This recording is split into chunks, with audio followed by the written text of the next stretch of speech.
is up? Bienvenue sur le podcast Conversation Awesome avec Karmakin. Mon nom est Claudia et ma mission avec ce podcast est de t'amener dans un monde d'inspiration, de découverte et d'apprentissage. À travers des épisodes solo ou avec invités, en français and in English, attends-toi à une panoplie de sujets et d'histoires variées en lien avec la santé, les habitudes de vie, le développement personnel et spirituel et tout ce qui peut t'aider à vivre une vie awesome, épanouie selon tes termes. I am honored and so grateful that you're here. Merci de partager le podcast en grand nombre, de t'y abonner et de laisser 5 étoiles et un review sur ta plateforme d'écoute préférée. Alright, let's dive in dans la nouvelle conversation de la semaine et merci encore d'être à l'écoute. You're awesome!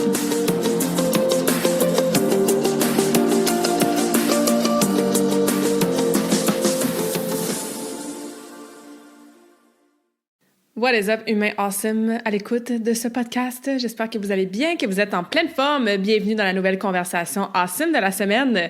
Cette semaine en mode solo pour faire un épisode où est-ce qu'on revient à la base. On se donne des rappels, on se souvient de comment, pourquoi, de quelle façon, puis tout, intégrer des stratégies, des processus, un mindset propice à l'intégration des saines habitudes de vie pour de bon. Fait que j'ai 5 éléments, 5 habitudes, 5 stratégies, 5 patterns, appelle-les comme tu veux, pour vous aider à intégrer une fois pour toutes des habitudes qui vont durer. Peu importe quand tu écoutes cet épisode-là, que ce soit au début de l'année, un lundi matin, avant l'été, à le retour de la rentrée, retour des classes, etc. Il y a comme des moments clés comme ça dans l'année où est-ce qu'on a plus souvent tendance à s'asseoir avec soi-même, faire comme, OK, c'est quoi les habitudes de vie que je veux arrêter, que je veux commencer, que je veux optimiser? Et comme ça fait énormément partie de ma philosophie de coach, de mon quotidien personnel à moi, de ce que je mets de l'avant, dans mon coaching depuis plus de 17 ans, c'est important de temps en temps de revenir à ce genre de conversation-là. Il y en a plein d'autres sur le podcast, des conversations sur l'intégration des habitudes de vie. Et aujourd'hui, je vais en parler un petit peu différemment, donc reste à l'écoute. Puis, je veux aussi faire des rappels, comme j'ai dit, des choses que j'ai déjà dit, mais qu'en tant qu'humain, on a besoin de répétition, hein? Parce que je suis sûre que même si tu comprends puis tu connais beaucoup de façons de boire plus d'eau, te lever plus tôt, bouger plus, manger plus de légumes. Tu sais, ces habitudes-là qu'on veut faire, qu'on veut optimiser, même si tu sais ce que tu devrais faire, parfois, et même souvent, tu le fais pas. Et je dis tu, mais c'est pour tout le monde. En tant qu'humain, il y a plein de facteurs, de raisons, d'excuses, de circonstances qui font en sorte que c'est pas évident de changer d'habitude de vie. C'est simple, la santé, mais c'est pas facile de changer ces habitudes-là, surtout de façon durable, pour plein de raisons que j'ai déjà abordées dans différents épisodes de podcast, que ça soit des croyances limitantes, un environnement qui est pas propice, la façon qu'on est programmé, qu'est-ce qui est véhiculé par la société, le contenu qu'on consomme dans les magazines, sur les réseaux sociaux, nos expériences antérieures, le manque de ressources, le manque de connaissances, bref, il y a plusieurs raisons qui font en sorte que même si tu le sais que tu devrais faire X puis tu le fais pas, ou même si tu sais que tu devrais arrêter Y puis tu l'arrêtes pas, oui, il faut se responsabiliser et il faut aussi se donner de la bienveillance parce qu'effectivement, il y a plusieurs choses qui font en sorte que c'est pas toujours facile. Alright? Donc, je veux que tu penses à une chose ou deux ou trois peut-être que tu veux intégrer dans ta vie, encore une fois, de façon plus optimale. Puis soyez précise, qu'on parle d'habitudes de vie, manger plus, ou plutôt bouger plus, manger moins ou manger mieux, ou avoir plus d'énergie, ou te coucher plus tôt, ou être moins sur tes réseaux sociaux, ou te relaxer plus, prendre du temps pour toi. Ça va là comme intention, mais c'est pas assez précis. Ça veut dire quoi pour toi spécifiquement, mieux manger? Qu'est-ce que tu veux faire de mieux dans ton alimentation? Veux-tu rajouter 10 grammes de protéines dans ton déjeuner? Veux-tu manger 2 portions de légumes de plus par jour? Veux-tu réduire de 20% ta consommation de sucre ou de restaurant par semaine? Veux-tu boire 2,5 litres d'eau de bonne qualité par jour?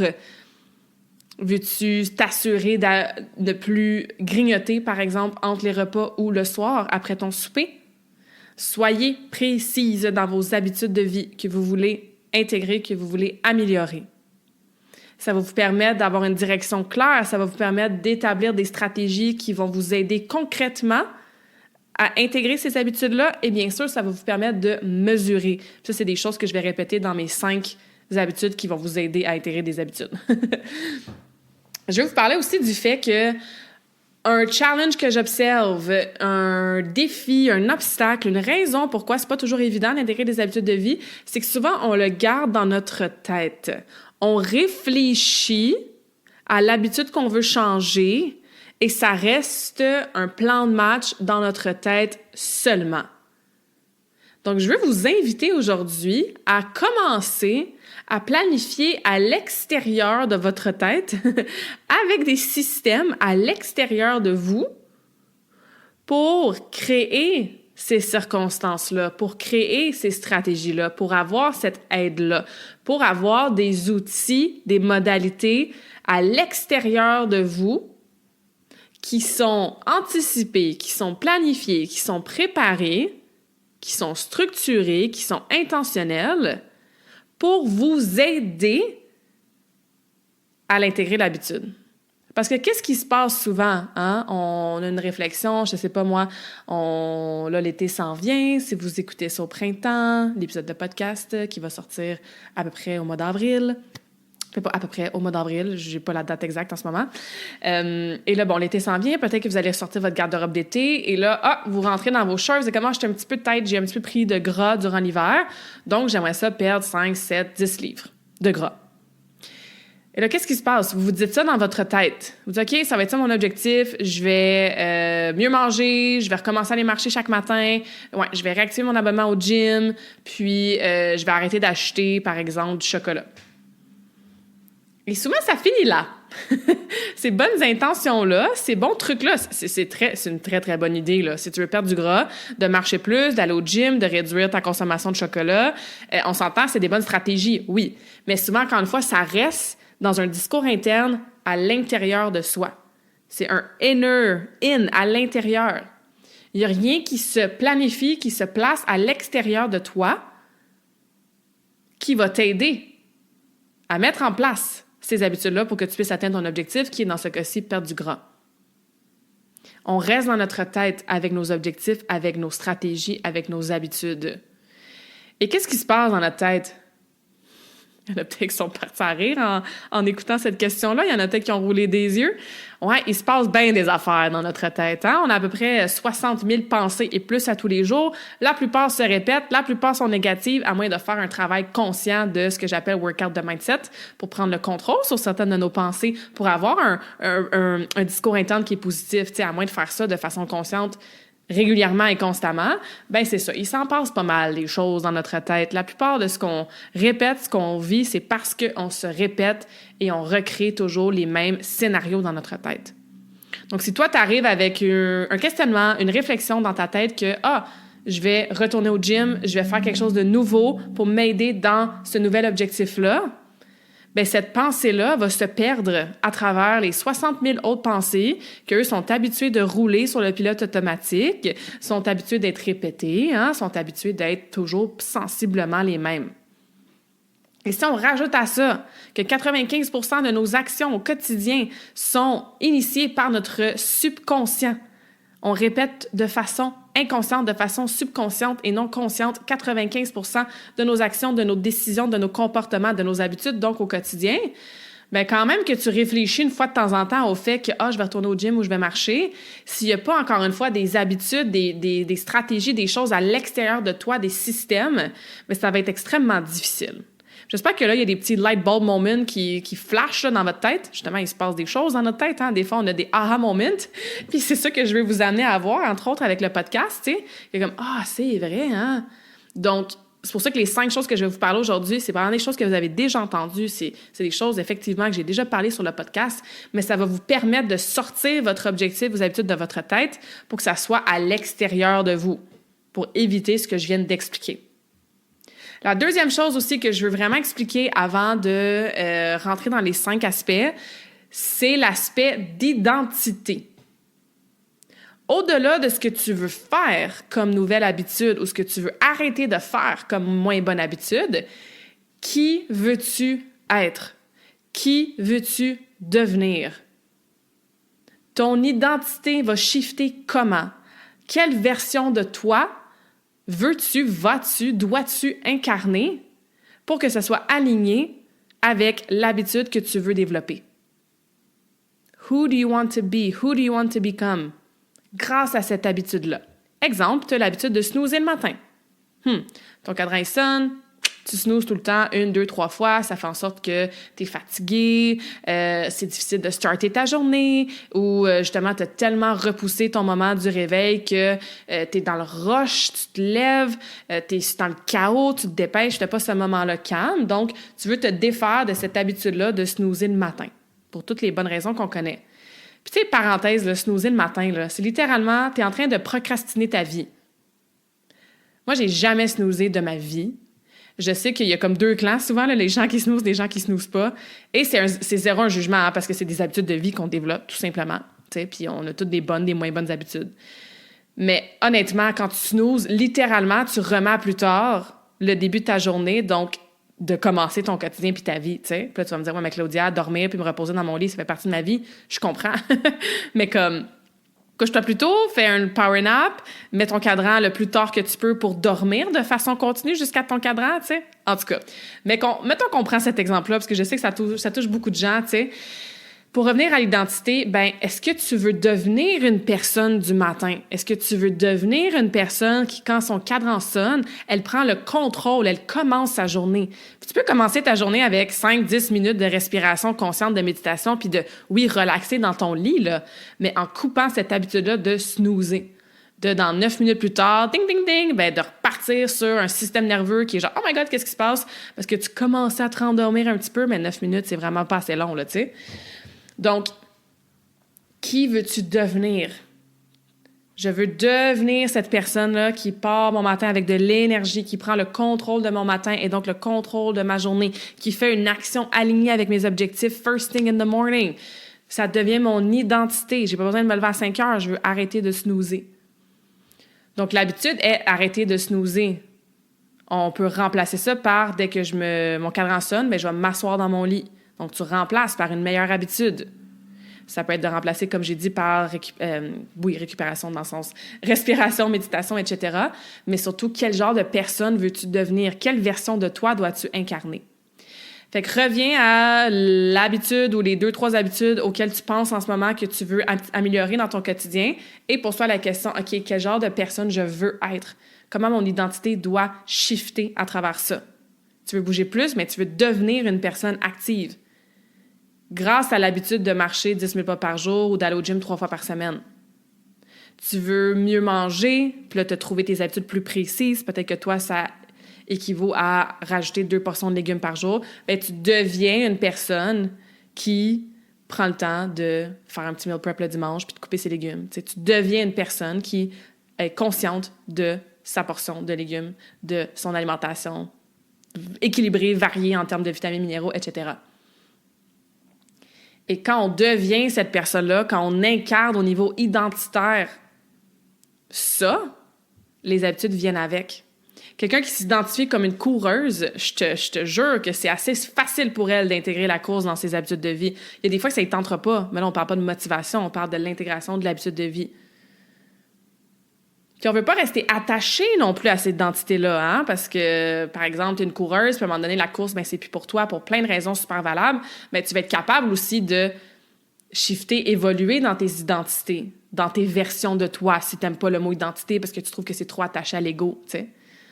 Mais quelle version de toi dois-tu incarner? La version coureuse de toi, c'est assez facile d'intégrer l'habitude de vie parce que ça fait partie de toi. All right? Donc, identité, super important. Fait qu'on sort de notre tête, on se planifie des systèmes que je vais parler tantôt dans les 5 concepts. On s'assure de merger, d'associer, de mettre ensemble une identité avec les habitudes de vie qu'on veut éliminer ou intégrer. Hein? Puis, l'autre chose aussi, la troisième chose que je veux jaser avant de rentrer dans les 5... en fait, il y a peut-être 2 autres choses dans les 5 concepts, c'est que la question que j'ai souvent aussi, c'est comme, OK, Claudia, là, j'étais full motivée, je suis décidée, j'ai mes habitudes précises, j'ai mes systèmes, j'ai mes stratégies, je commence aujourd'hui, blablabla. Et là, mettons, 3 jours plus tard, I slipped up. J'étais bien partie, mais J'ai triché sur ma diète. Vous savez que je déteste ce mot-là, hein? J'ai skippé ma marche matinale. J'ai snoozé à matin. Ça faisait 2 jours que je snoozais pas, puis là, j'ai snoozé la 3e journée. Bref, qu'est-ce qui se passe quand je me trompe, je suis pas parfaite, I messed up, je saute une journée, je refais une mauvaise habitude une journée, etc. Que ça soit après 3 jours, 3 semaines ou 3 mois, là, on s'entend, là. Qu'est-ce que je fais quand c'est pas parfait, quand c'est pas constant à 100%? Tu fais rien. Dans le sens que c'est pas grave. Je mets énormément de l'avant la règle du 80-20. Le fait de viser sur la progression et non la perfection dans tout par rapport à la santé. Et ça inclut ça. Je sais qu'il y a des gens qui fonctionnent très bien quand ils intègrent une habitude puis que c'est non négociable à tous les jours. Je comprends. Il y a des habitudes qu'il faut que ça soit effectivement tout ou rien. Exemple, arrêter de fumer. Ça va être très difficile d'arrêter de fumer sur le long terme si de temps en temps tu fumes une cigarette. On se comprend. Mais règle générale, de façon globale, d'être 80% constante, et même pas parfaite, 80% constante avec l'habitude que tu veux intégrer ou l'habitude que tu veux enlever, il y a quand même des changements au niveau neurologique, des neuropathways, donc des chemins neuronaux qui se forment quand même. Fait que si ça fait 4 matins que tu snoozes pas, alors qu'avant tu snoozais 7 jours sur 7, et que le 5e, 6e matin tu snoozes, ben tu n'as pas perdu les 4 matins que tu n'as pas snoozé. Ton chemin neuronal de « mon cadran il sonne et je me lève », il a quand même commencé à se former, à se créer. Donc, si tu te tapes sur la tête et que tu te dis « oh non, j'ai snoozé jour 4 et 5 ou 5 et 6, je me souviens plus, là, puis ça va... might as well, hein? What the hell? Tant qu'à y être, ben je vais continuer à snoozer. » Ou « ah, j'ai été super bonne, j'ai pas mangé de sucre du tout pendant 5 jours, puis là, la 6e journée, j'ai bingé. » Mais premièrement, c'est peut-être pas une bonne stratégie pour toi d'éliminer le sucre au complet comme ça. On se souvient de la règle du 80-20. Et deuxièmement, c'est sûr que si tu fais « ben fuck it, je vais juste continuer à manger du sucre tous les jours », tu vas retourner rapidement à ton ancienne habitude. En plus, tu vas être découragé, tu vas te taper sa tête, tu vas te sentir coupable, etc., etc.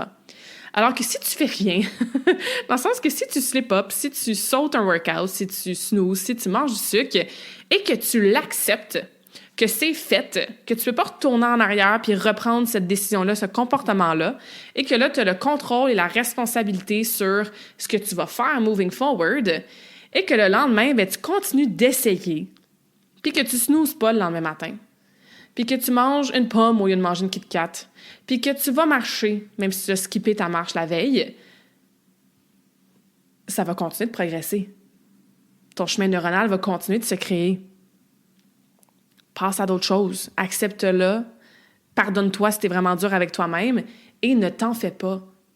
C'est vraiment, mais vraiment pas la fin du monde.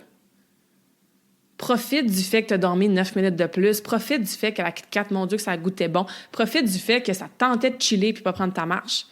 Par contre, assure-toi que ça reste dans l'exception. Que tu, encore une fois, t'assures d'avoir tes stratégies, ton support system, ton environnement, tes modalités pour que dès le lendemain ou le surlendemain, tu retournes dans ce chemin-là où est-ce que tu essaies d'intégrer la nouvelle habitude ou d'optimiser l'habitude que tu as déjà ou d'éliminer une habitude que tu ne veux plus de façon optimale. Donc, qu'est-ce que tu fais quand tu n'es pas parfaite? Tu fais rien. Tu continues.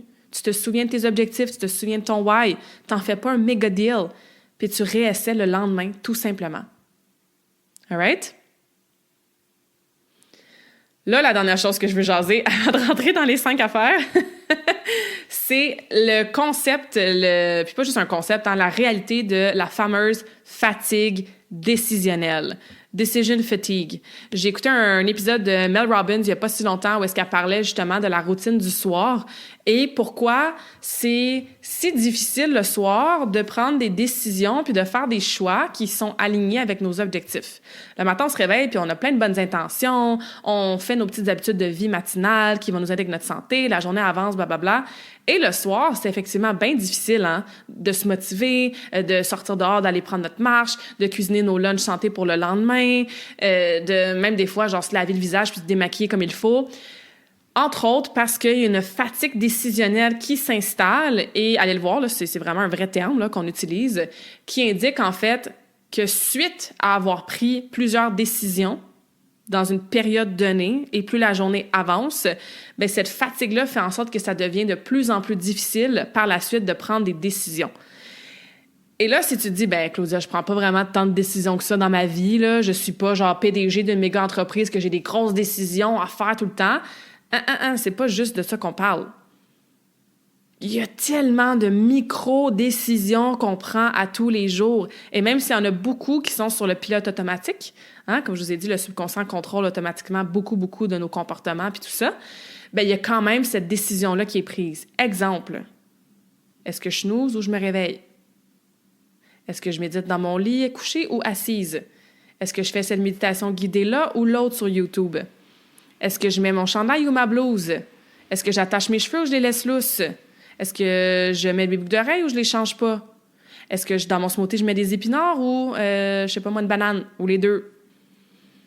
Est-ce que je check mes courriels puis je réponds tout de suite ou j'attends? Tu sais, toutes ces micro-décisions-là, peut-être que ça paraît pas tant que ça parce qu'on n'est pas en train de s'asseoir puis de réfléchir puis de faire une liste de pour et de contre et de connecter avec les autres pour avoir leur opinion. Non, mais c'est quand même une demande énergétique au niveau cognitif, au niveau du cerveau, qui fait en sorte qu'accumulé à la fin de la journée, ben on est fatigué. On est fatigué. Il y a des gens qui, par exemple, je pense à John Goodman, qui est le pionnier là, du online training, que j'avais suivi ma formation avec lui. Je pense que c'était Steve Jobs, même Mark, que je suis pas capable de prononcer son nom de famille, le fondateur de Facebook. Ben, ils sont toujours habillés de la même façon pour, entre autres, éviter la fatigue décisionnelle, de ben, qu'est-ce que je mets aujourd'hui. Fait que ça, c'est une façon qu'eux, ils ont fait de, bon, moi, j'ai jamais besoin de me casser la tête. Décider qu'est-ce qu'il faut manger. Qu'est-ce qu'on mange pour souper? Ça en amène de la fatigue mentale, ça. Donc, il y a beaucoup de décisions qu'on prend au quotidien qui font en sorte qu'effectivement, rendu le soir, ben, on est fatigué mentalement beaucoup. Donc, qu'est-ce qui se passe? C'est qu'on va souvent aller vers des activités qui vont nous engourdir, qui vont nous donner plutôt l'impression, la perception qu'on fait le vide mental, qu'on met le cerveau à off. C'est des expressions qu'on utilise souvent. Et c'est quoi dans notre société? Bien, c'est beaucoup le scrolling, donc regarder du contenu sur les réseaux sociaux, et beaucoup la télévision. Et des fois, on fait les deux en même temps. Il y a une émission ou un film qu'on écoute, puis on scroll en même temps. Aïe aïe! Ça, par exemple, c'est pas un vrai break pour le cerveau parce qu'on est quand même stimulé, on est quand même en réception d'informations, même si c'est de l'information souvent très banale. On scroll, on regarde une vidéo de panda qui nous fait rire, on écoute une émission genre télé-réalité puis ça nous fait penser à autre chose, tu sais. Ça a sa place comme habitude. Mais si tu trouves que t'es un petit peu trop souvent dans ce mode par défaut-là, que c'est tout ce que tu fais tes soirs, tu sais, une ou deux soirs par semaine, 1 heure ou 2, c'est chill. Mais si à tous les soirs, c'est ce que tu fais, de t'écraser, de scroller, puis de t'engourdir avec du contenu comme ça à la télévision. Et si vous le faites pendant plusieurs heures et qu'en plus, il n'y a pas d'autres choses dans votre quotidien qui vous aident à bien récupérer, ça va être difficile d'intégrer des saines habitudes de vie. Parce que c'est une roue qui tourne, le sommeil est affecté, on se réveille le matin, on a moins d'énergie, peut-être qu'on snooze, nos hormones de la faim, de la satiété sont un petit peu all over the place, fait qu'on mange plus, on a des cravings de sucre, on a moins d'énergie pour bouger, fait qu'on le sait qu'on tombe dans ce cercle vicieux-là. Donc, d'utiliser, entre autres, les 5 habitudes que je vais vous nommer aujourd'hui pour réduire la fatigue décisionnelle, bien, ça va vous aider à peut-être faire des meilleurs choix le soir. Parce que peut-être que le soir, t'en profites justement pour préparer ton lunch pour le lendemain, pour préparer tes vêtements, pour aller marcher, faire ton yoga, aller faire ton workout, pour réduire cette fatigue-là, réduire l'énergie d'activation aussi que ça te prend pour get shit done, pour commencer quelque chose. Ça aussi, on va en parler dans un des 5, je vais les appeler les habitudes, là, une des 5 habitudes. Donc, si tu peux réduire le plus possible ta fatigue décisionnelle du matin au soir, ben tu vas avoir plus de cette énergie-là mentale pour prendre la décision de faire l'habitude que tu veux faire pour ta santé. Parce que vous le savez, une fois qu'on est en mouvement, ça va, c'est chill. La décision la plus difficile, c'est du sofa à l'extérieur, du sofa au gym, du sofa au sous-sol pour faire un vidéo d'entraînement ou peu importe. Une fois que tu commences à les manger, tes carottes, tes céleris puis tes cocombes, ben c'est bon, tu sais. La décision de les couper puis de les laver, c'est ça qui demande. La petite énergie, puis l'activation de commencer. Une fois que tu es dans le beat, tu es dans le mood, ton meal prep, c'est facile une fois que tu es dedans, là. Ben, c'est de décider à le faire. Une fois que tu es réveillé le matin, là, tu es contente d'être debout de bonne heure. Puis c'est facile après ça d'enchaîner, surtout une routine matinale, on a l'énergie, on a moins cette fatigue décisionnelle-là le matin. Mais c'est la décision de se lever qui est difficile. Donc, j'espère que ça fait du sens. Fait que pour résumer, on sort de notre mental. Quand on veut intégrer des habitudes de vie, on s'assure de se poser la question sur l'identité qu'on veut incarner reliée à ces habitudes de vie-là. On s'assure aussi de si on, par exemple, slip up, qu'on oublie un workout, qu'on saute quelque chose, qu'on n'est pas parfaite, bref, une journée ou deux ou même une semaine, c'est pas grave, on fait rien, on n'en fait pas un big deal, on se pardonne, on l'accepte puis on continue. Hein, on passe à autre chose et on commence à prendre un peu plus conscience de cette fatigue décisionnelle-là. D'ailleurs, déléguer, là, ça peut vraiment aider à réduire la fatigue décisionnelle. Si vous avez une entreprise, souvent on attend assez tard avant d'engager une première personne pour déléguer une assistante virtuelle ou peu importe, une adjointe. Puis quand on le fait, on fait comme « My God, j'aurais dû faire ça avant. » Hein, parce que l'argent qu'on met dans cette personne-là, c'est tellement un investissement qui nous enlève énormément de fatigue décisionnelle. Déléguer à ses enfants, tu sais, souvent, on attend longtemps parce que, bon, c'est dans les habitudes familiales que c'est toujours maman qui fait les lunchs, c'est toujours maman qui fait le lavage, mais tu sais, on peut aussi les responsabiliser puis les aider à prendre une tâche ou deux. Même chose en termes de conjoint-conjointe, tu sais, qui fait quoi, etc. Des collègues au travail. Donc, déléguer, parenthèse, bien sûr, c'est pas toujours facile à faire, mais c'est vraiment une excellente façon de réduire notre fatigue décisionnelle. All right, on rentre dans les 5 habitudes, 5 concepts, 5 systèmes, 5 patterns que, encore une fois, tu vas sûrement rien apprendre, mais c'est des bons rappels suite à, je vais dire l'introduction, mais ça fait 25 minutes que je parle, suite à la première partie de bord du podcast. J'espère que ça t'a amené justement des light bulb moments, des aha moments, te connecter des points dans ta tête. Et encore une fois, là, amène dans ta conscience, c'est quoi les habitudes précises que tu veux travailler. Parce que quand je vais parler des 5 points, même si tu le sais déjà, vas-y vraiment précis. OK, comment je fais avec l'habitude précise que moi, je veux travailler? Comment je peux intégrer cette première stratégie-là dès aujourd'hui, là? Dès aujourd'hui. Encore une fois, pour que les systèmes soient là en place à l'extérieur de soi. Donc, premier concept, première stratégie, première habitude. Assure-toi de rendre l'habitude que tu veux faire visible, accessible. Donc, on doit et on veut éviter tous les obstacles, les défis, les challenges, les raisons qui pourraient apparaître ou être déjà là, qui feraient en sorte que d'être dans l'action avec l'habitude choisie, il y a une résistance, il y a un délai, il y a un détour et il y a une raison de ne pas le faire. Exemple, tu veux bouger plus. Déroule ton tapis. Mets-les au bout de ton lit ou dans ton salon ou peu importe. À la vue. Make it visible. Sors tes souliers. Sors ton linge le soir pour le lendemain pour aller au gym le matin. Prépare ton sac de sport. Tu veux boire plus d'eau? Achète-toi une bouteille d'eau. Avec un beau design, une belle color et couleur. Une belle couleur que tu aimes. Traîne-la avec toi partout. Je te jure que si tu la vois à longueur de journée, tu vas finir par la boire. Dans ton calendrier. Je l'ai déjà dit, ça fait 20 ans que je vais au gym, là. Ça fait plus longtemps que ça en plus que je m'entraîne puis que je fais du sport. Ben, je mets encore mon gym, puis mon jujitsu, puis mon yoga, puis tout dans mon calendrier. En mauve. J'ai un code de couleur, chaque chose dans ma vie a une couleur, puis tout ce qui est mauve, c'est tous mes moments de mouvement, c'est tous mes entraînements. Je le planifie, je le mets visible encore dans mon horaire. Tu veux, je sais pas moi, faire plus de meal prep le dimanche, préparer des trucs d'avance. Ben, sors tes Tupperware, sors tes sacs d'épicerie. Mets-toi un petit post-it ou un petit bloc-notes sur ton frigo où est-ce qu'il y a la liste d'épicerie qui est là que tu vas l'écrire. Make it visible. Tu veux manger plus de fruits puis tu les oublies tout le temps dans le frigo. Achète-toi des fruits qui vont pas dans le frigo. Achète-toi un beau petit panier, mets tes bananes là, tes pommes, tes oranges. Tu vas les voir, les fruits, tu vas te souvenir de les manger. Ils resteront pas en train de chiller dans le fond du frigo parce que tu les vois pas derrière le reste de la bouffe puis ils finissent par pourrir. Donc, l'habitude que tu as choisie, comment tu peux le rendre plus visible, plus accessible? Peut-être que tu veux être moins sur ton cellulaire. Qu'est-ce que tu peux faire pour remplacer ça? Peut-être que tu veux lire plus, ben ton livre, ton roman que tu veux lire, si tu le vois pas, s'il est dans le fin fond d'une bibliothèque ou d'un tiroir, ben tu le sais. Juste la résistance, encore une fois, puis la décision de te lever, d'aller dans ta chambre, d'ouvrir le tiroir, de prendre ton livre, de revenir dans ton salon pour lire, juste ça, là, quand on est fatigué mentalement, c'est suffisant pour nous empêcher de faire l'action. Alors que le téléphone, on l'a toujours sur nous, fait que c'est beaucoup plus facile de prendre le téléphone puis commencer à scroller. Puis next thing you know, mes 15 minutes sont écoulées. Fait qu'au lieu d'avoir lu pendant 15 minutes, ben j'ai scrollé pendant 15 minutes et là, je dois aller faire le souper ou peu importe. Donc, le rendre accessible. Amène-toi un livre dans ta sacoche. Fait que quand tu es en ligne, dans ligne d'attente, quand tu attends ta voiture pour changer tes pneus, peu importe, quand tu es en attente, ben, au lieu de ton mode par défaut d'être sur ton cellulaire, si une de tes habitudes que tu veux travailler, c'est d'être moins sur ton cellulaire, ben, au moins tu as un livre dans ta sacoche que tu peux lire à la place.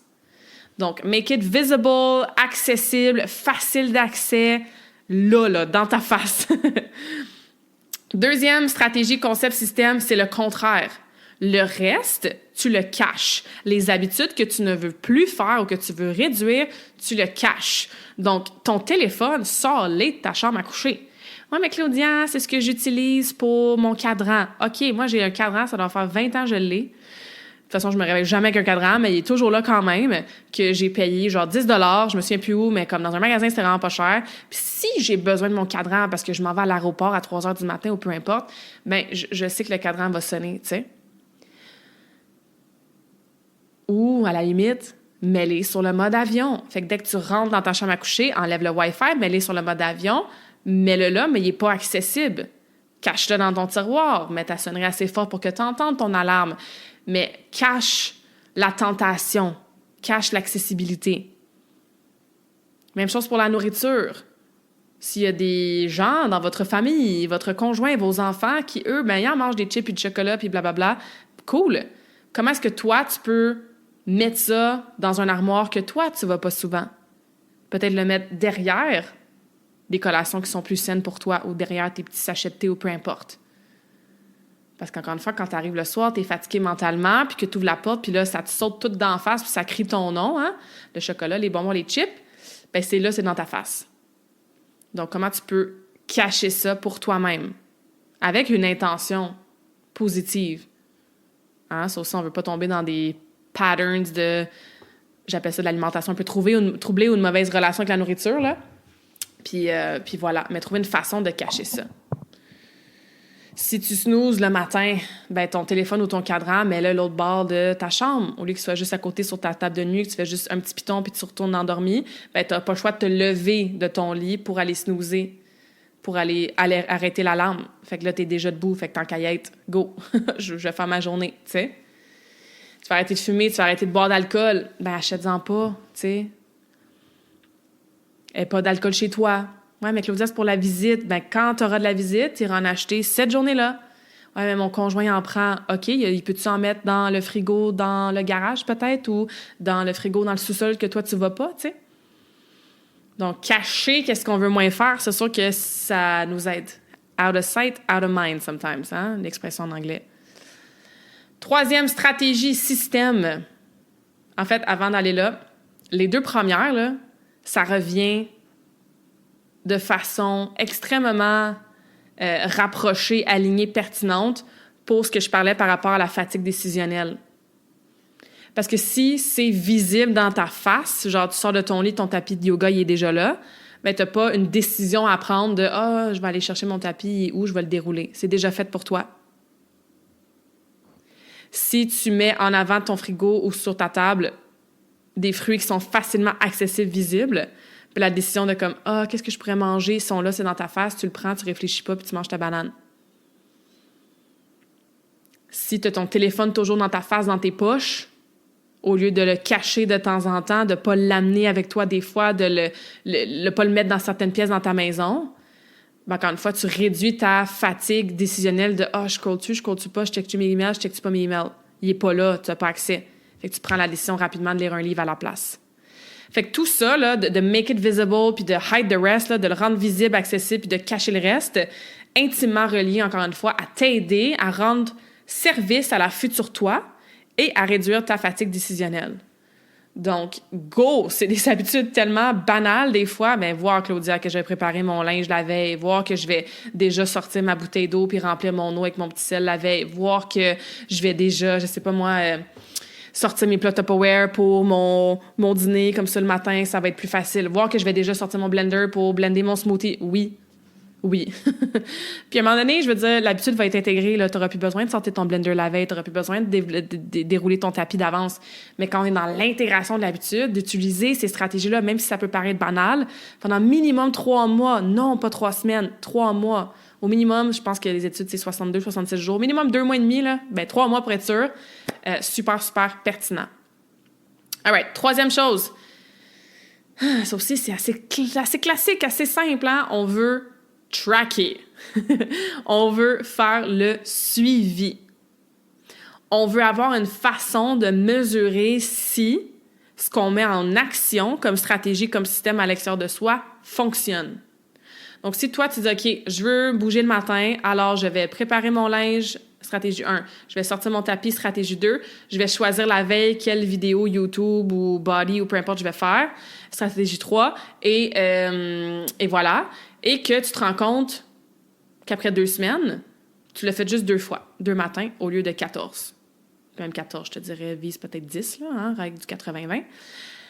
Il y a quelque chose qui marche pas. Tes stratégies marchent pas. Peut-être que tu vois ton linge puis ça te passe 50 pieds par-dessus la tête. Peut-être que tu vois ton tapis puis c'est ton chat qui est dessus puis qui dort puis tu veux pas le déranger, tu sais. Il faut être vraiment franche avec les stratégies qui fonctionnent ou non. Et si on ne fait pas le suivi pour voir si ça fonctionne, c'est là que la vie va vite, qu'une chose passe à une autre, qu'on est sur le pilote automatique et qu'est-ce qui se passe? Ça fait 1 mois, 2 mois, 3 mois. Ah, j'ai pas été au gym. Ah, j'ai pas fait mes étirements. Ah, j'ai encore le même objectif que je veux de manger plus de légumes, tu sais. Donc, faites le suivi, papier, crayon, calendrier sur votre frigo. Moi, j'ai bien sûr une plateforme que j'utilise avec mes clientes où est-ce qu'on coche les habitudes dans le calendrier. Fait qu'on voit des crochets verts qui sont là. Puis, tu sais, le fameux dopamine, là, la fameuse dopamine, le dopamine hit, là, qu'on cherche souvent, justement, quand on est sur les réseaux sociaux puis tout ça, ben ça, c'est de la dopamine qui fait du bien parce qu'on a été productive, on a coché quelque chose qu'on a fait pour soi. Tu sais, le fameux syndrome de la to-do list, qu'on rajoute des choses sur notre to-do list pour les recocher parce que ça nous fait du bien de cocher des choses qu'on a faites. Hein? On aime ça se sentir productive en tant qu'humain. Donc, de faire le suivi, ça nous aide à se sentir accompli, se sentir satisfaite, se sentir fière. Et encore une fois, rapidement voir si les stratégies qu'on a mises en place, ben ça fonctionne ou non. Pas parfaitement, mais au moins 80% du temps. Ici, on voit que, on n'est pas encore constante, ben on retourne à cet épisode-là, puis il y a plein d'autres épisodes que j'ai faits pour avoir d'autres stratégies, d'autres systèmes, d'autres trucs qui vont nous aider pour l'intégration des habitudes de vie. Point numéro 4, qui va un petit peu avec ce qu'on a dit aujourd'hui, planifier. Et là, je veux rajouter une petite nuance, parce que j'ai déjà parlé longtemps de planifier, c'est assez facile de comprendre, ça veut dire quoi planifier, là? Tu peux planifier dans ton agenda, comme je donnais l'exemple de mon gym que je le planifie. Tu peux planifier l'équipement, le matériel, les choses que tu as besoin pour faire ton habitude de vie. Tu peux planifier des choses d'avance pour rendre service à la future toi. Par exemple, sortir ton blender, planifier justement les workouts que tu vas faire durant la semaine, planifier quelle méditation guidée tu vas faire. Donc, on comprend vraiment, là, au niveau du planning. La nuance, l'ajout que je veux faire aujourd'hui, c'est le concept de planifier si X arrive, ben, je vais faire Y. Donc, de planifier, d'anticiper que ça se peut qu'il se passe des choses dans ton quotidien, puis même ça se peut, je devrais dire, il va se passer des choses dans ton quotidien. Des fois, j'appelle ça des life happens, hein? Des petites choses, des grandes choses, des choses positives, des choses plus difficiles. Mais c'est de planifier, d'anticiper que quand ça va arriver, voici mon plan de match. If this, then that. Si je fais 1 mois sans alcool pour voir les effets bénéfiques que ça peut avoir sur mes symptômes préménopause, mon sommeil, mon énergie, donc je décide de faire 1 mois sans alcool. Si j'ai un événement social, eh bien, je vais m'amener de l'eau gazéifiée.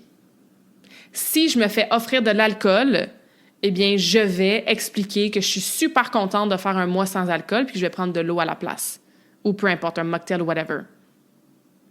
Si mon conjoint me boit de la bière puis du vin d'en face à chaque soir quand on écoute la télé, je vais m'assurer de planifier des activités le soir, d'aller marcher le soir, de faire un passe-temps dans une autre pièce pour pas être trop influencé. Vous comprenez? Fait que c'est pas juste je planifie de pas acheter d'alcool, je planifie de boire beaucoup d'eau, etc. Je planifie de me changer d'idée avec d'autres choses. C'est que si X arrive, j'ai un plan Y. If this happens, then I'll do that. Puis on se connaît, on le sait habituellement quand l'habitude prend le bord, hein? Si je manque 3 workouts de suite, je vais appeler ma motive amie, mon coach, mon accountability buddy pour aller m'entraîner avec elle la 4e journée. Parce que si tu te connais, puis tu sais que quand ça fait 3 workouts de suite que tu manques, ou 3 méditations matinales que tu manques, ou 3 matins de suite que tu snoozes, ou 3 fois que tu skippes ton yoga, absolument c'est là, après 3 fois que tu te dis, ben too bad, what the hell, je vais juste abandonner le projet. Ben si tu le sais, si tu manques 3 workouts, ben le 4e workout, je vais m'assurer d'avoir quelqu'un qui m'attend. Je vais payer un coach pour un entraînement privé. Je vais appeler mon amie que je sais qu'elle s'entraîne au gym, je vais aller à la même heure qu'elle.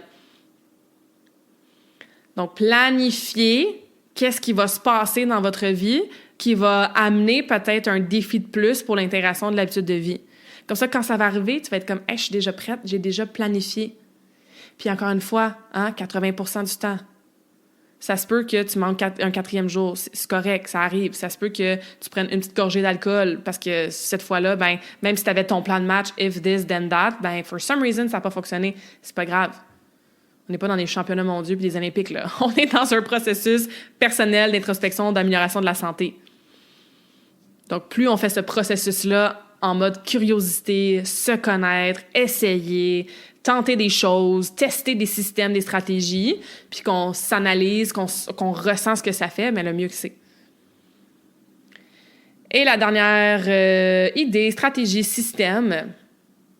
J'ai parlé un petit peu du matin tantôt, versus le soir, quand on a une fatigue là, qui est accumulée. Si possible, et c'est souvent possible, il faut juste parfois tweaker des petites choses. L'habitude que tu veux commencer à faire ou que tu veux faire de façon plus tente, fais-la le matin. Fais-la le matin. Et là, j'entends déjà les excuses. « Ouais, mais Claudia, je me réveille déjà vraiment tôt. Ouais, mais j'ai déjà une routine matinale. Ouais, mais j'ai déjà les enfants. Nanana. Ouais, mais comme je peux pas faire cette habitude-là tous les matins. » Je t'entends et teste-le à court terme. Je répète que la pertinence d'utiliser le matin parce qu'on est énergisé, parce qu'on a moins de fatigue décisionnelle, parce qu'on est plus clair au niveau cerveau cognitif, parce que c'est plus facile de prendre des décisions, parce qu'on a souvent plus d'énergie. On le sait, hein? Je veux dire, même si t'es pas un morning person, ben dans les 2-3 heures après ton réveil, probablement que c'est plus facile là d'être productif, de prendre des bonnes décisions, de faire tes workouts, etc., que le soir. Et je comprends qu'on a des horaires différents, des réalités, des quotidiens, des environnements différents. Par contre, si tu peux le plus possible, surtout pendant que tu es en train d'intégrer l'habitude, une fois que tu as intégré l'habitude, là, ça va être plus facile de la faire le midi puis le soir. Mais au début, là, pour te donner encore une fois toutes les chances, toutes les opportunités, tous les contextes pour t'aider, si tu peux te pratiquer à la faire le matin pendant l'intégration, ça va être beaucoup plus facile. Fait que peut-être que toi, de faire ton lunch le soir, ça marche pas, tu t'écrases devant la télé, t'es fatigué, etc. Ben lève-toi 10 minutes plus tôt puis essaie d'intégrer l'habitude de faire tes lunchs santé, pas juste à tes enfants, mais à toi aussi, ben le matin. Puis peut-être que tu essaies de méditer en fin de journée ou quand tu viens travailler à 4 heures ou le soir avant d'aller dormir, mais comme ça marche pas, t'as la tête un peu partout, tu tombes endormi même le soir, ben essaie d'intégrer l'habitude de méditation le matin. Même si c'est 5 minutes. Ça se peut, oui, que tu te lèves 5 minutes plus tôt. Ou peut-être que tu arrêtes de snoozer puis tu prends ces 5 à 10 minutes-là pour méditer, tu sais. Peut-être encore une fois de plus tard, quand ça va faire 3-6 mois que tu médites, tu vas sûrement être capable de le faire plus tard dans ta journée. Mais d'utiliser l'énergie du matin comme levier pour nous aider à intégrer quelque chose de nouveau, c'est vraiment, vraiment important. Peut-être que, justement, tu as une habitude où est-ce que tu veux réduire ton temps d'écran. Ben, check pas tes écrans le matin. Je te jure que tes courriels, ça peut attendre. Peut-être qu'habituellement, tu le fais 1 heure, ben réduis ça à 10 minutes. Utilise ta volonté, ton willpower du matin pour décider de ne pas prendre ton téléphone, de ne pas checker tes courriels ou d'attendre du moins avant d'ouvrir tout ce qui est écran et technologie. Peut-être que le soir, C'est difficile pour toi de cuisiner un repas équilibré, balancé, parce qu'encore une fois, tu as la fatigue de la journée, t'arrives, des fois, il y a des trucs à faire avec les enfants, aller les reconduire au sport, etc. Est-ce que tu peux prendre un 10, 15, 20 minutes le matin pour préparer des choses pour votre souper? Déjà couper des trucs, peut-être faire cuire du riz, que vous allez devoir juste réchauffer le soir. Donc, utiliser l'énergie du matin pour intégrer des nouvelles habitudes de vie, ça peut être extrêmement pertinent pour toutes les bonnes raisons qu'on a déjà énumérées. All right? Donc, assure-toi que l'habitude, tu la rends visible, accessible, toujours dans ta tête, dans ta face. Tu caches le reste. Fait que n'importe quoi qui va t'empêcher de faire cette habitude-là ou n'importe quelle habitude que tu veux réduire, éliminer, ben tu la rends la moins accessible possible. Tu fais le suivi, donc tu tracks ta constance puis t'ajustes aux besoins si tu vois que c'est plus difficile d'être constante. Tu planifies, oui, tout autour de l'habitude pour t'aider à faire l'habitude, mais planifie aussi des scénarios où est-ce qu'il va se passer des choses qui feront en sorte que ce serait plus difficile d'intégrer l'habitude. Et tu peux utiliser l'énergie du matin pour intégrer des nouvelles choses qui sont peut-être plus difficiles à intégrer plus tard dans ta journée et le soir pour, encore une fois, les choses qu'on a bien expliquées. Fait que j'espère que ça fait du sens, j'espère que c'est des bons rappels pour toi, j'espère que ça va t'aider ce printemps à continuer ton optimisation des saines habitudes de vie. J'espère que tu as compris aussi au niveau mindset qu'on vise pas la perfection, on vise une constance qui est là. Puis j'espère que tu te respectes aussi dans le choix des habitudes que tu veux faire, que tu as un why qui est profond derrière, que tu le fais vraiment pour toi, pas parce que tous les autres le font, pas parce que tu as vu ça sur les réseaux sociaux, mais c'est quelque chose qui est aligné avec qui tu es, avec tes désirs, avec la personne que tu veux être et devenir aussi. Et bien sûr, si tu as besoin d'aide avec quoi que ce soit, encore une fois, sur le podcast, il y a beaucoup d'épisodes qui parlent d'intégration des habitudes de vie. Je vais en mettre une couple là, dans la description du podcast. Sinon, sur le site, là, tu peux faire toujours une recherche. Fait que quand tu recherches sur ma page podcast, mettons « habitude », tu vas voir tous les épisodes où est-ce qu'il y a le mot « habitude » dans la description ou dans le titre. Fait que ça peut être une bonne façon. Mais je vais en mettre quelques-uns là, dans la description du podcast si vous voulez continuer à baigner dans cette information-là, dans ces trucs-là, dans ces stratégies-là, dans cette façon de voir l'intégration des habitudes-là pour vous aider parce qu'on devient nos habitudes-là. On devient ce qu'on fait au quotidien. Donc, c'est poche là, comme terme, là, habitude de vie, mais c'est vraiment important.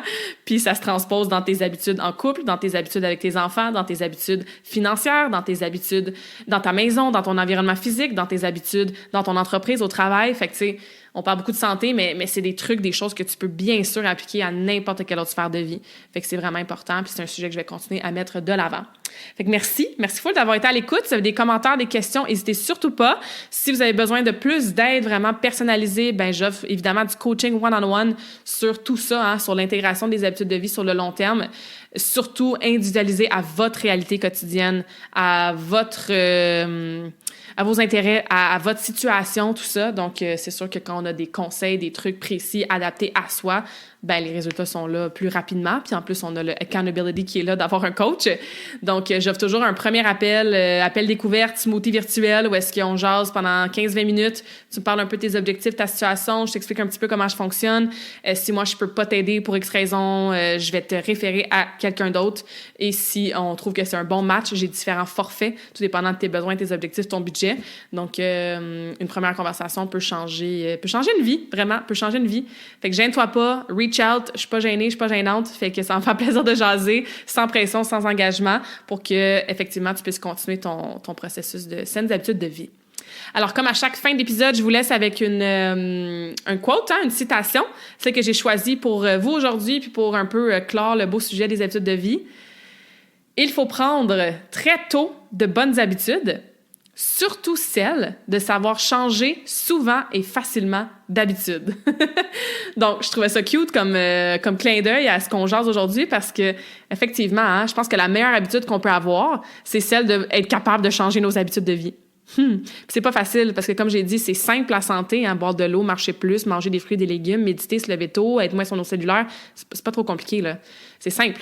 Mais c'est pas facile de changer des habitudes. Donc, si on peut développer puis se pratiquer puis avoir l'habileté à changer facilement nos habitudes de vie, ben c'est sûr que c'est comme une habitude maître ou mère qui va nous aider à changer par la suite toutes les habitudes qu'on veut pour notre santé. Donc, c'est ce que je vous souhaite. Je vous souhaite d'avoir des bonnes habitudes. Merci d'être à l'écoute et on se rejase la semaine prochaine.